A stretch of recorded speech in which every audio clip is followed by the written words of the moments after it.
What is going on, creatives? Tunji again from Ceasar Graphics. Welcome to my channel. In this video, I'm going to be teaching you guys how to be a creative designer. I'm sure you guys are going to enjoy everything I'm going to share with you in this video. All right, because I'm going to be sharing how I've been able to free myself from not being a good creative designer. And if you really love yourself, I'm going to advise you to put everything I'm going to share with you in this video into practice. Sit back, relax, and keep watching.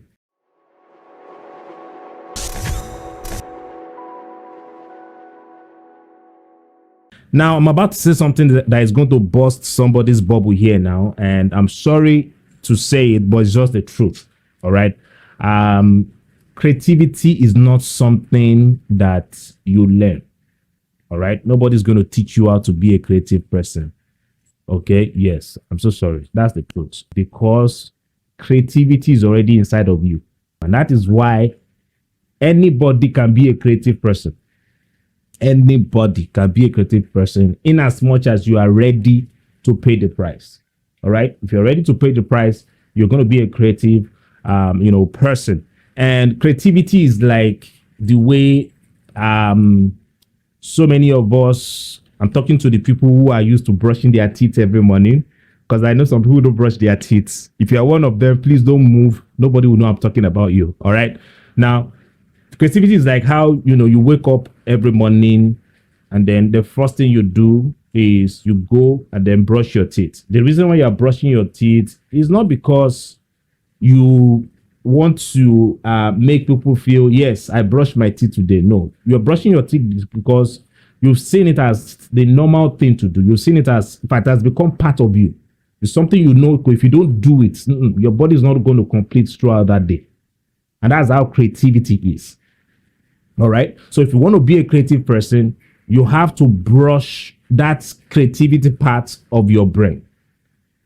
And how do you brush that creativity part of your brain is through through what you load yourself, what you load that image part of your brain. There's a part of our brain that stores images. So the more you load that part of your brain, the more that part of your brain starts, getting used to those things you are loading it with. And I know some designers lack this pinning, this like having a board. All right. When I say board, I'm talking of, saving designs that look successful to them. If you really want to be a creative person, one of the things you need to learn how to do is you need to learn the habit of saving designs that look successful to you. Understand why those designs look successful to you. And I've heard people say this, that flee away from bad designs. Let me tell you, even bad designs, you can get inspiration from there. But how I normally use bad design is, which is still closer to the brushing of teeth I explained earlier, that I know you guys are used to, brushing your teeth. When you see dirt on your teeth, the next thing you do is to quickly look for how you can get that dirt off your teeth. So that dirt is like the bad designs that, we see everywhere. So what we do, all right, one of the things that help we creatives to become good creative people is when we see designs that are not successful, and then we take our time to understand why, what is causing the problem, what's affecting the success of the design. Now, I mentioned that, you need to load yourself with, good design. One of the things that always affect us, or one of the things that always make us think, okay, we are not creative people, is we feel, okay, if I'm going to be a creative person, I have to learn to do something that people have never seen before. And that's the big lie. Because most of the things you see around you today are things that, have existed. They are just some people's additional, design that we are looking at, like something that people are already used to. They've seen it before, so they just pick it and make it better. And that's how we designers are supposed to do also. When we see designs that look successful, not even designs that look successful alone. When we see anything that looks striking to us, it can be a building, it can be the way they arrange, the way they design patterns on a building, or maybe the way they combine colors, most especially the way we see combination of colors. We can drive inspiration from there. And when we digest what make that thing that looks striking to us, we can also pick from that thing and add it to our project. But what we now need to do, which is similar to what most of the things that we see around us today, most of the people that build those things, what they do is, like what I said, that what they do is they just add their own design to it. Well, that's what we are supposed to do. So when we are asked to solve design goals, or we're asked to work on design project, what we are supposed to do is pick from what you've seen somewhere and then add to it. I'm going to help you guys I'm going to teach you guys how you can work on the adding part. So I need to just first put this out for you guys to hear before I now get to how you can add to it. And I'm sure you guys are going to thank me after this meeting. All right. So just, you're asked to solve a problem. You're asked to work on the design project. Pick from what you've seen somewhere, what you are used to, like things that you're already used to. Then just add to it to make it look different. And when you do that, it makes your design look, it makes it look make it look extraordinary. It makes it look different from what people are used to. And one of the reasons why, as creatives, we need to work on not joking with surprising our audience. Like, why we need to be a good creative person is, we're in a world where people are used to seeing the same thing over and over again. All right. And what people want to see now is what they are not used to, what is different. And how we can help them is when we do something that they are used to, and then we now add to it. I kept repeating this add to it thing. It's very important. I'm going to teach you guys how to add to it. But please, the adding to it is what you need to work on. It's not the I have to do something that people have never. If you do something that people have never seen before, I'm telling you, the project is whatever you are asked to work on is not going to look successful. And another thing I want to let every one of you to know, where being a good creative person is concerned, is you don't focus on the reward you want to get on whatever task you are asked to do. Those things always kill creativity. When your focus is on the reward, what always boosts our creativity is when our focus is on the solution. In fact, the solution part is what inspired the creativity. When your mind is, okay, I want to make sure I make people get involved. I want to make sure I want people to look at this project. Okay, this is the goal. This is what I'm supposed to promote. I need to make this item become what people will not do without looking at the project I'm working on. And also, I need to create something that will make people want to buy this product. And that's why whenever you're working on any design project, what you need to do is to put yourself in the shoe of the audience. What are those things that you see that look interesting to you? One of the reasons why so many of you are following me today on social media is because you like what I do. So if you can like what I do, it means you know what it takes to do something good. You know what it takes to do a good design. So whenever you're asked to work on design, that should be your mindset that, okay, if I can follow this designer that I know is good, all right, it means what I'm doing at the moment is not really looking like what should draw my attention to look at the design. I hope somebody's getting what I'm trying to say here.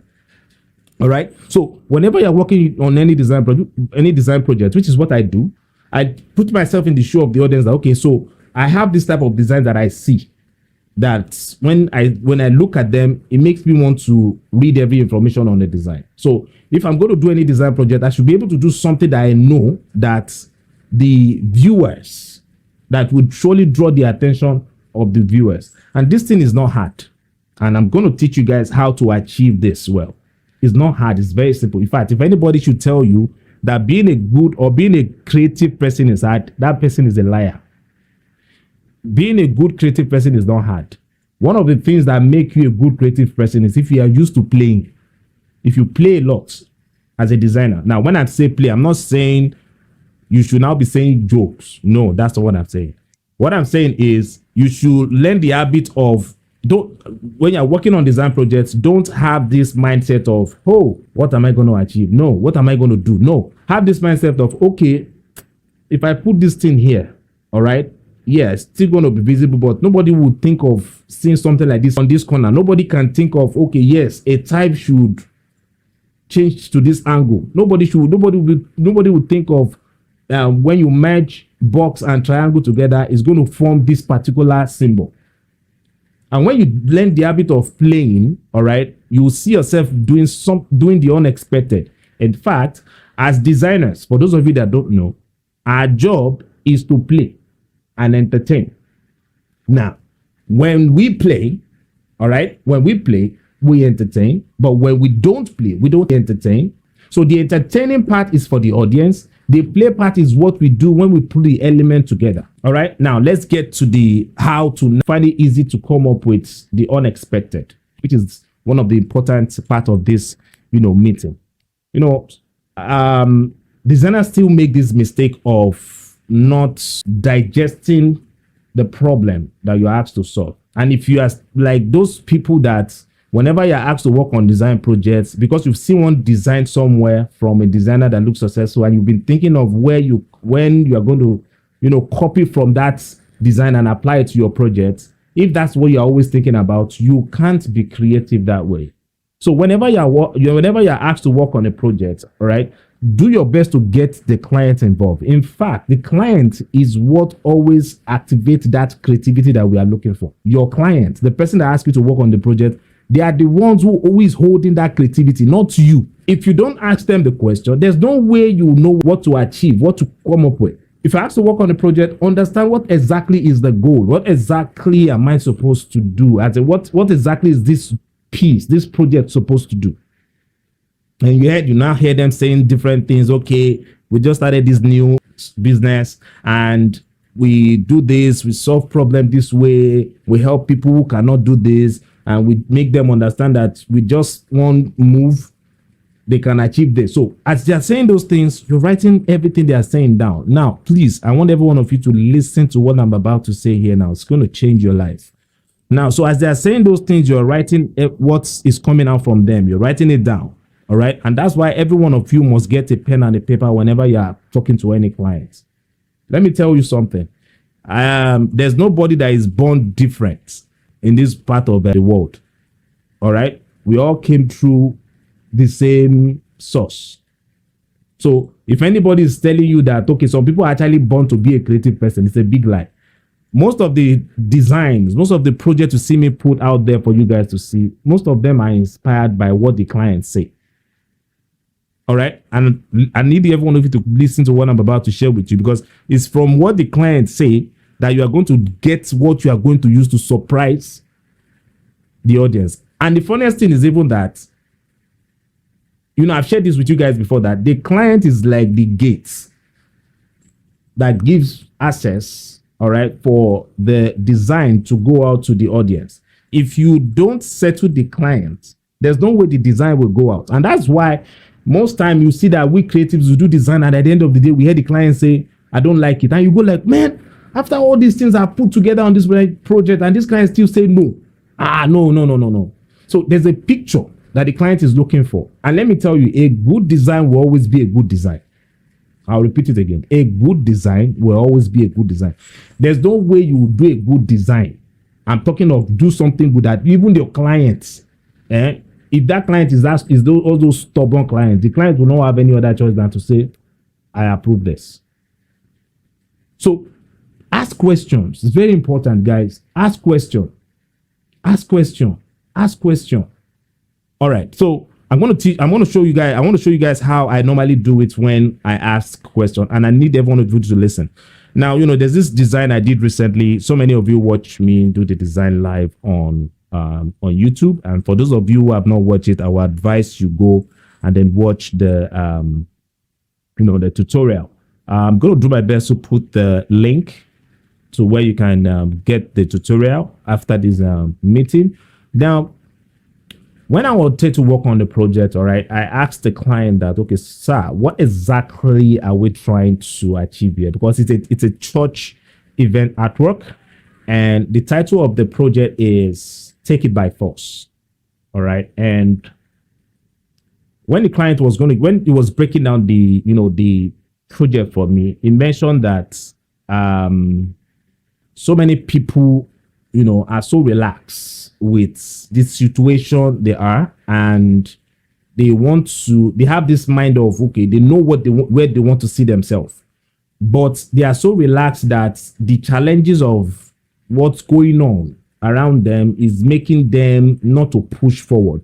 There's this part of them, applying force to get what they want to get, which is also the same thing that applies to we creatives. We want to be a good creative person. We want to be super creative. But so many of us are still putting ourselves in that cage of, okay, this creativity is for some people, and then you know where you want to see yourself. All right. So the meeting is for making people know that there's a part of them breaking free from that thing that is holding them down to get to where, they want to get to. And when the client mentioned breaking free, the picture that came to my mind is there should be something that depicts force. All right. There should be something that depicts that, break, like something must destroy. Because for you to break free from something must damage something. You must damage something. So for you to be a good creative person, you must damage that spirit of telling you cannot be a good creative person, or that spirit that is telling you being a good creative person is for some set of people. So you have to break yourself from it. So when the client said it, I said, okay, good. I've seen so many people use chain to depict freedom, but I hardly see people use the breaking of doors. And I'm sure so many of you have seen pictures or scene of somebody breaking door in. So the breaking of chain is not the only visual you can use to depict breaking, or to depict that force, or to depict breaking free.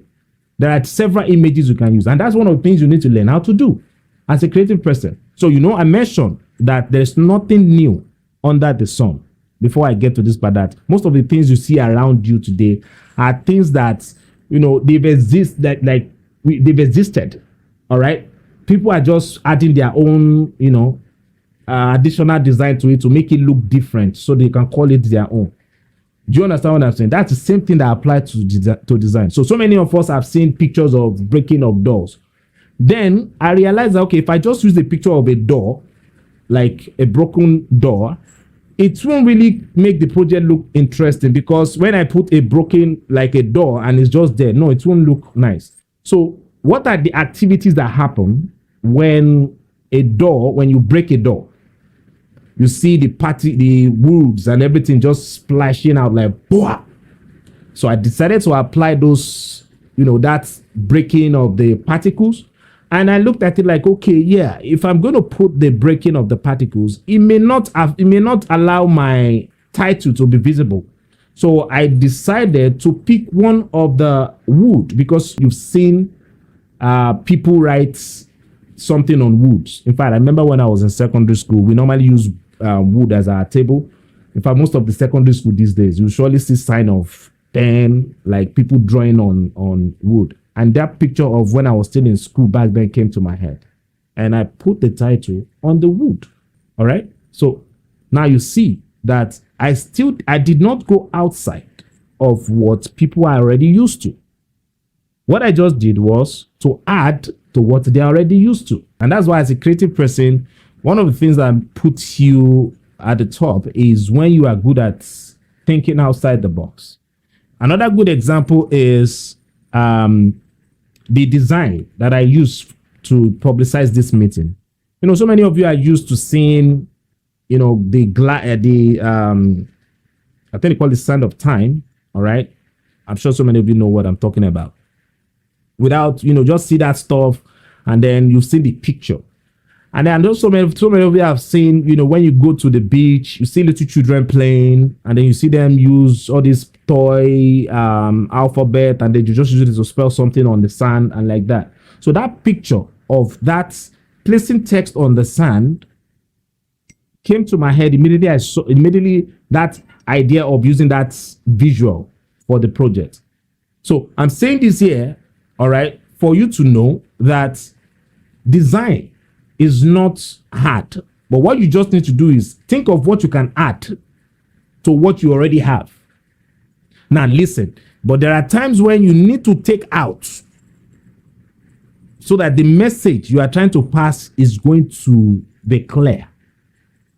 So when you're asked to work on a design project and then you've gotten the right question from the client, and then you've gotten the right visual. So take your time to look at the visual. Think of what you can remove, what you can take out. All right. And then think of what you can add to spice, the project. And let me say this to you. What I just shared with you now is not something that I work all the time. It's not every time I receive the brief from the client that I quickly know what to do. There are times when I get to my computer and then I'll just start thinking, okay, so what can I come up with here? Or what can I come up with? And nothing's going to come in. But what I do most of the time is I get away from my workstation. There are times when maybe it's when I'm in the bedroom, maybe when I'm bathing or what, I'm pouring water on my head, that inspiration just flash in. Or when I go to take a nap. I want a secret, right, to help you being a good creative person is if you can conquer fear. Fear is one of the greatest enemy that every designer must run away from. And I want to say this to you, that the fact that I share this, how I was able to achieve those 2 projects I share with you now, does not mean there's one right way to achieve a design project. There are a million ways to achieve a design project. How I think whenever I'm working on design project is when I'm writing down the brief, I take my time to pick what I notice that people's attention did not really go there. Like you can use it as the illustration on your design project. All right. So I'm going to say this again. Please, everyone, if you really want to be a good creative person, you need to change your style of how you think. That's number one. Change how you think. Take out that part of, okay, the design must look like this. Do you understand? Because there's no one right way to achieve a good design. But if you really want to be a good creative person, you need to learn the habit of feeding the picture part of your brain. And that's why every one of you must have accounts with all these websites where designers post their designs. I'm talking of websites like Behance, Pinterest, Instagram. All right. Have a board where you pin designs that look successful to you. I spend, let's say, 40% of my day watching designs from creatives. I just take my time what I do is I don't do anything. I'll just be checking out designs from people because I know that this is what I love to do. And that's another thing you also need to know. You don't go into design because you see somebody doing good stuff. No, you are going into design because there's a problem that you are going there to solve. So you go into design because you want to solve problems. So if you are going into it because of that, you need to pay the price. You need to pay the price of, helping yourself. When you see designs that look successful to you, don't pin the design because you want to copy from the design. No. Yeah, there's a part of you copying from the design, but you save the main reason why you should save the design is to understand why the design looks successful to you. And the funniest thing is the more you do this, the better you are going to become. Another good way you can surprise your audience if you are using the same illustration, because that part of illustration is what's always make us look like we are not creative. In fact, yes, the illustration part is what's make us creative person, where we use illustration that people don't expect to see on a design project. All right. So part of the ways you can do this well is do not just be using images on your project. There are times where you need to combine type with image. When I say combine type with image, I'm saying see how you can merge the type. Like one of it is overlapping the type on your visual, or making it look like your visual, your illustration or character is holding the type. In fact, type is one of the secrets, one of the tools that we creatives don't pay attention to, that you can use to surprise your audience. People play with their mobile phones, they watch TV, they see type, they play with their computer, they see type there. Where do people normally see type again? They go on the maybe driving and then they see billboards, they see type there. And most of the time they see type, I'm talking of typography here now, is they just use it to pass information to them, like the way you see a stop sign. But when they now see you do the unexpected with it, like when they see you play with it in a way that it passes a message, the way a stop sign passes the message to you that you should stop, it makes them want to get involved. Another good way you can, surprise your audience is when you combine drawings with normal image. Like you make image like drawings, you combine drawings with normal picture. Another good one is combining 3D objects with normal visual, like normal picture, normal image. There are several ways you can do this. There are several ways you can surprise your viewers with doing this. And that's why I said there are in fact, the concepts that you can use to solve design goals, to draw people's attention to look at your design project is much. You can't count them. It's so much that if you really take your time to digest the project, to understand the problem you are asked to solve, I'm telling you, you will do the extraordinary. You will do something extraordinary that people don't see coming. So I want to say this to you. Please, guys, start learning the habit of saving designs that look successful to you. Don't be afraid whenever you're asked to work on design project. Ask questions. Get your client involved in the project you are asked to work on. I'll say it again because this one is the most important one. Get your client involved in any project you are working on. In fact, when you get them involved, it always makes them happy. I'm telling you. When you make them feel like, oh, yeah, they are the one doing the job, it makes them happy. And it's not like they are the one doing the job. You are just trying to use them to get the picture that you are going to use to illustrate what the problem is. Most of the designs I do today, they are designs that I didn't even think of. I don't have the picture before the client contacted me. No, I don't have those pictures. I don't even know anything about those designs. I'm telling you guys the truth. I don't know anything about the design. But one thing I do is I take my time to listen to them and then do what I believe is right for the project. And I want to say this to every one of you, that if you really, really want to create the unexpected solution with visuals, I would advise you to watch more of movies. I'm talking of movies that you see them do more of effects. Okay? You can also, drive inspiration from there. See game posters. Look at game posters. You can get inspiration from there. When you're watching movies, I've shared it with you guys before. You don't watch movie the way ordinary people watch movie. The way we designers watch movie is, number one, we try to understand the story, and then we understand the activity that is going on in every scene. I know so many of you don't know this. We pay attention to the activity that happened in every of the scene, and then pay attention to the color use. So many of you don't know this. I'm telling you this now. If you start doing this, I'm telling you, you will enjoy graphic design. Pay attention to, okay, when it's time for something bad, what type of color do we see on that particular scene? When they are trying to depict danger, what type of colors do you see there? If they're trying to depict happy mood, what type of colors do you see? If they're trying to depict romance, what type of colors do you see there? And that's why I don't joke with all these animated movies, talking of Lion King. In fact, if you check my wallpaper here, you see one of my favorite animation movie here is Wall-E. Yeah.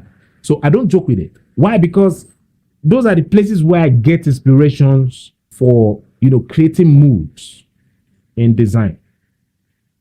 In fact, most of the people that do all these things, most of all the people that do all these animations are professional designers. So they take their time to understand the color. In fact, they know the right color to use to create that mood for you. So if you really want to be a good designer where, creativity is concerned, you need to pay attention to all these things, because you understanding the use of color is also important, because there's a part of you understanding the elements of design.